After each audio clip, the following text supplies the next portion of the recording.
Баршаңызға сәлем достар, менің каналыма қош келдіңіздер. Бүгін кофемен немесе шаймен әдемі үйлесетін және жасалу процесі ерекше көңіл күй сыйлайтын өте дәмді печеньелардың рецептімен бөлісетін боламын. Менімен бірге болыңыздар.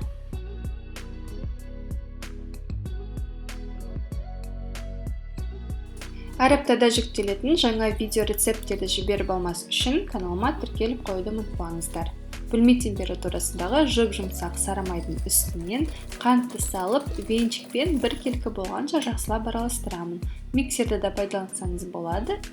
Жұмыртқаның сары уызын қосып араластырамын.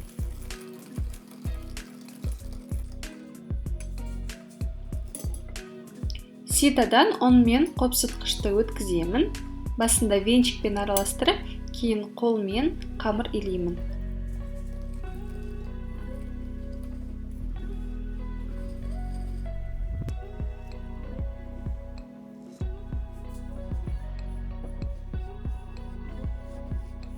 Қамырды қатты ұзақ илеудің қажеті жоқ, жай ғана қамыр ортаға жиылып, яғни бір араға келсе болды, пищевая пленкамен орап, 25 минутқа мұздатқышқа жіберемін.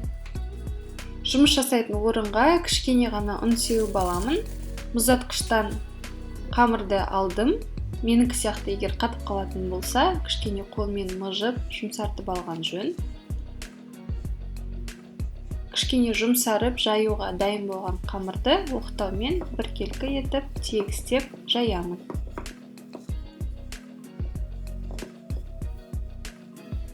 Қатты жұқалап жаюдың қажеті жоқ. 0,5 сантиметр қалыңдықта жайдым. Мен кішігірім печенькалар болған қалғандықтан дәріханада берілетін сироппен бірге келетін ыдысты пайдаланып, домалақшалар жасадым. Және пергамент төселген формаға орналастырдым.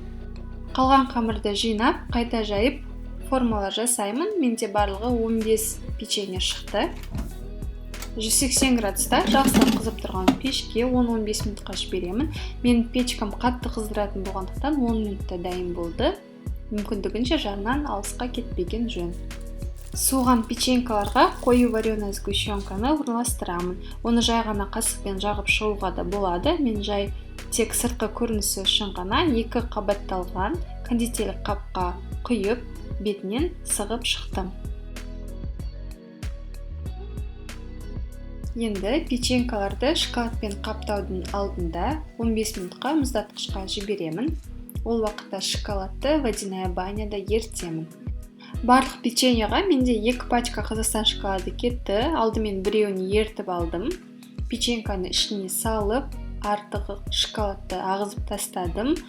Сырттары мұз болғандықтан шоколад бірден қата бастайды. Пергамент төселген тегіс ыдысқа орналастырамын. Солай барлық печеньяның сыртын шоколадпен қаптап шығамын. Немесе бір ғана Қазақстан шоколадын пайдаланатында әдіс бар. Ол үшін еріген шоколадты печенькалардың үстінен шанышқымен алып, шашыратып отырып, өткізіп шығасыз, яғни ағызып, жағып шығасыз. Солай да жасауға болады. Екінші шоколадты ерітетін уақытта міндетті түрде печенькаларды қайтадан морозильникке жіберемін. Және де сол процесті қайталаймын.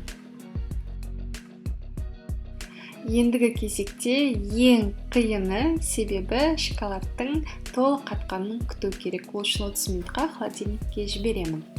Осымен біздің тәттілер дайын. Табаны үгітілмелі печенье, мол начинка және сырты шоколадпен қапталған өте дәмді. Отбасыларыңызды міндетті түрде осы тәттімен қуантыңыздар.